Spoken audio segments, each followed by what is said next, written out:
we have arrived at Star Wars Episode VII, The Force Awakens. That's right.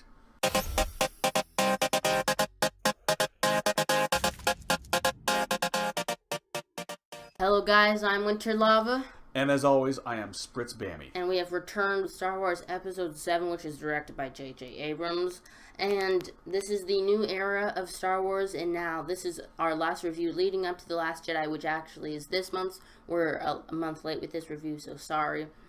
We have opening night tickets to The Last Jedi, so either the review, which will be a spoiler review, as is this one, will be either the weekend of or the week after if we need time to think about it.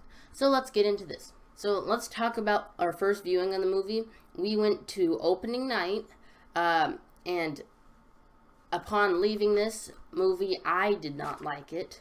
And I didn't have, well, kind of the same issues as other people. A lot of people got hopes and ideas up in their head, and then therefore did not like it because it didn't turn out the way they thought it would, which is not the movie's fault. It's their fault for getting up thoughts. That's a them problem. in their head. Like, the biggest thing I wanted was more Luke, but they never said anything about a whole lot of Luke in this movie, so right. It wasn't a huge problem. And upon seeing this movie quite a few times and seeing the behind the scenes of it, I realized that this movie was created in a very good way. J.J. Abrams, who directed it, made sure it was as natural looking and real as it could be, which it was. They used a lot of costuming and animatronics, and the look of this movie is very good, wouldn't you say? I agree.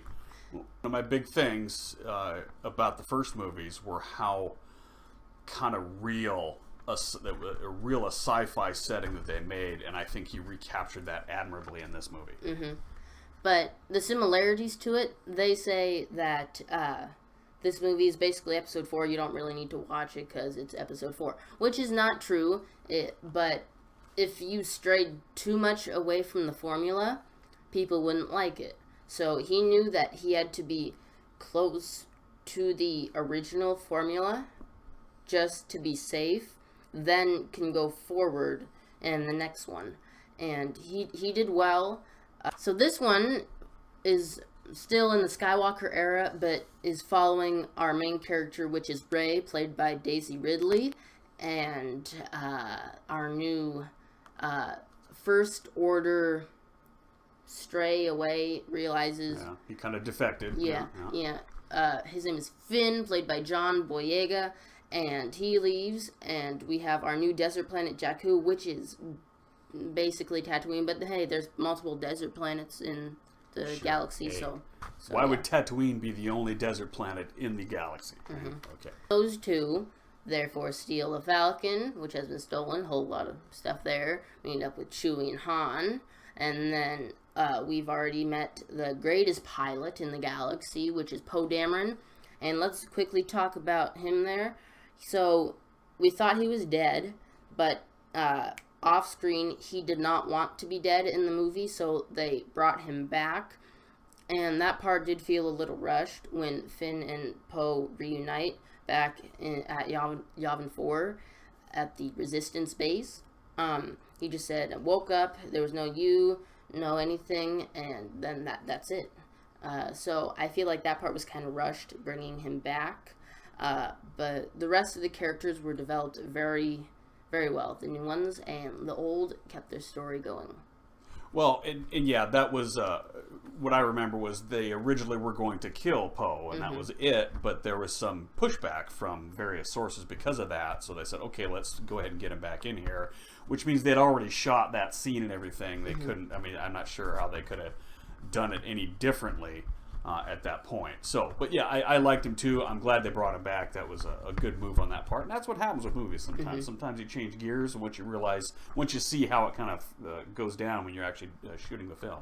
And let's get into the antagonist. And in this new era, it's Kylo Ren, and he answers to Supreme Leader Snoke.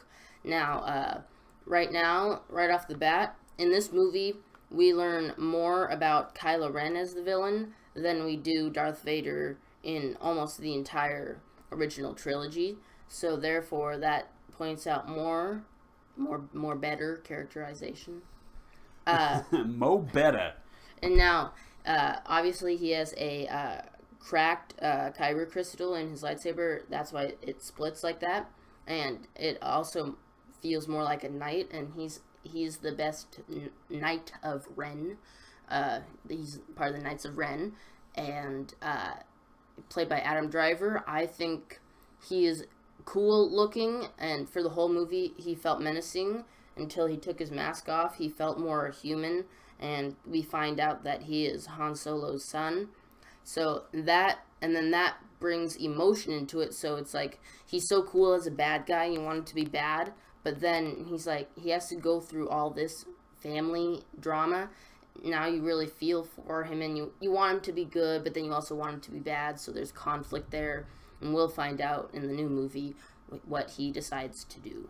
Well, yeah, and so this is actually one major departure from, episode 4, this is being compared to quite a bit, is that we do get some more depth in the villain character right off the bat than we did in episode 4, which again is used very well in this. They're not doing it just to be different, but I think it was a very calculated difference that J.J. Abrams did in his characterization that lent got you more invested in actually caring about, gee, what's going on here, particularly with the relationship between he, being the son of Luke and not Luke and Leia, sorry.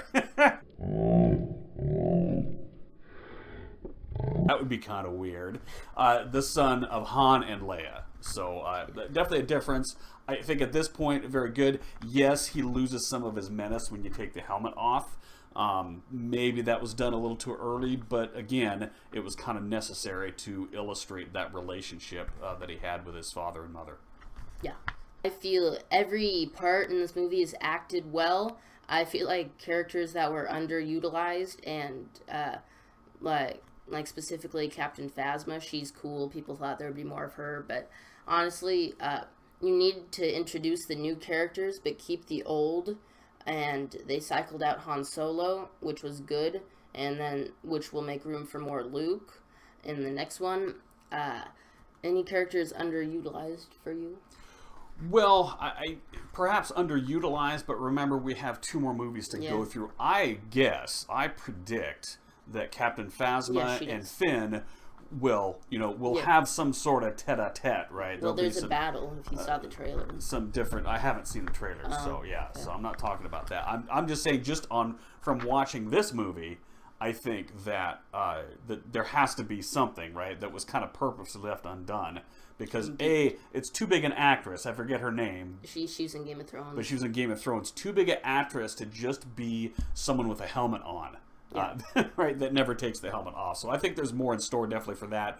I haven't seen the trailer, so this was just my guess before I even started hearing about episode 8 coming out. Yeah. Coming up on John Williams and his marvelous soundtrackness. For this movie, now he is getting older, and it's hard because this movie you want to stay along the same lines, and for this movie there is a new score. A new piece, but he's mostly just adapting the old ones to feel more advanced or present. They're good, they do their job, but it's nothing super impressive as other movies have, but it's not bad, and looking forward to any new pieces in The Last Jedi.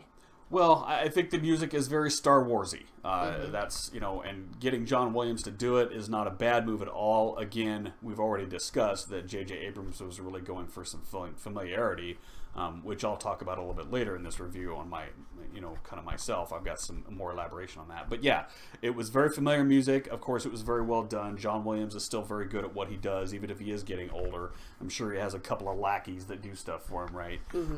But yeah, no, it's Star Wars music. It's like I said, I literally wrote in my notes, it's very Star Warsy.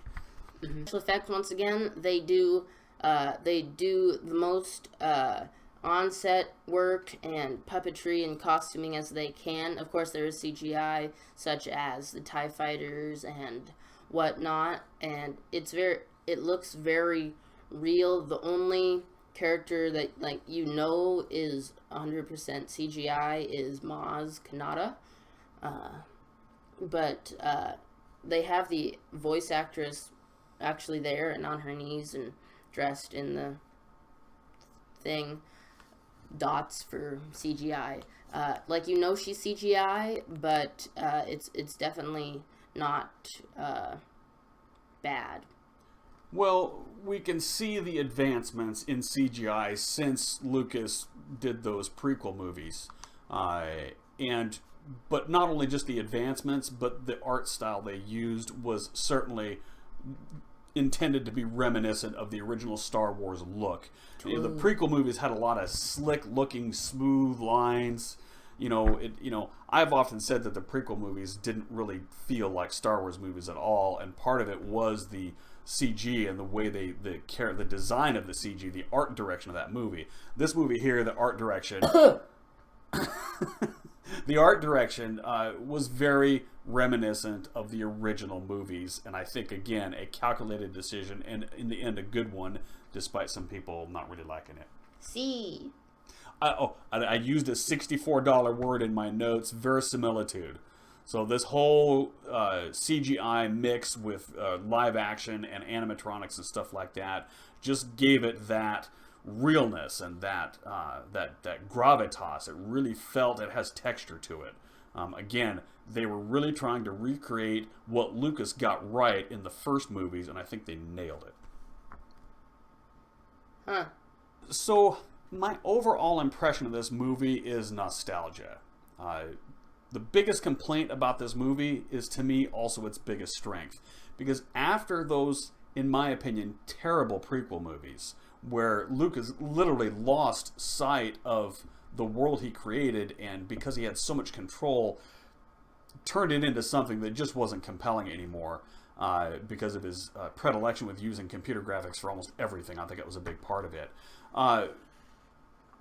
So what J.J. Abrams did, in my opinion, and I've read this is true, is this was a specific decision on his part to make this movie as much like the original movies as possible, even including, the pacing of the story, how the characters were introduced, the computer graphics and special effects. All of it was designed to, I think, please the original fans of these movies.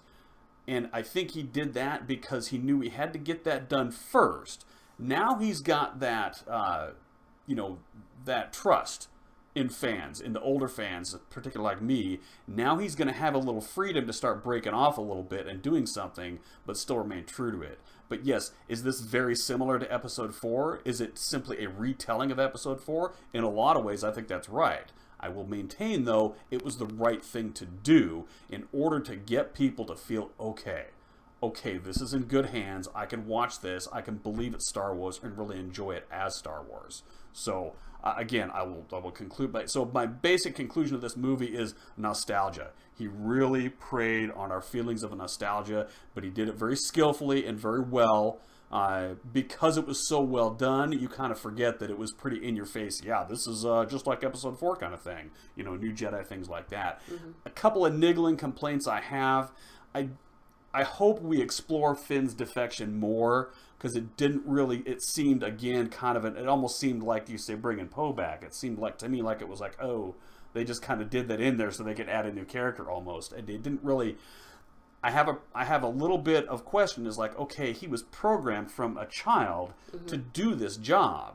And so the first time he's asked to do the job, he can't do it. It doesn't make a lot of sense to me.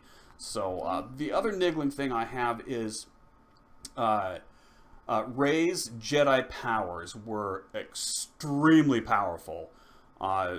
Nothing we've ever seen. I mean, Luke Skywalker, who was strong with the Force... when in the Millennium Falcon did a little blind, lightsaber practice, and it was like, oh, he dodged it, he blocked a few things. Hey, he's a Jedi kind of thing. He reached out with his feelings and all that. Rey was doing mind control back at First Order Stormtrooper.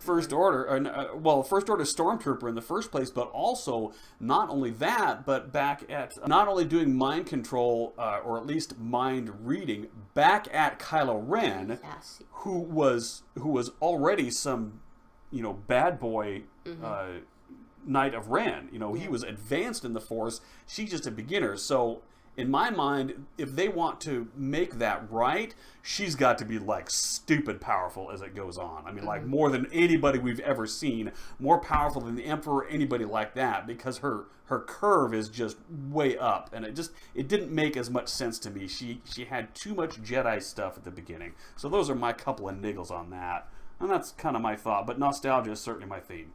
Yeah.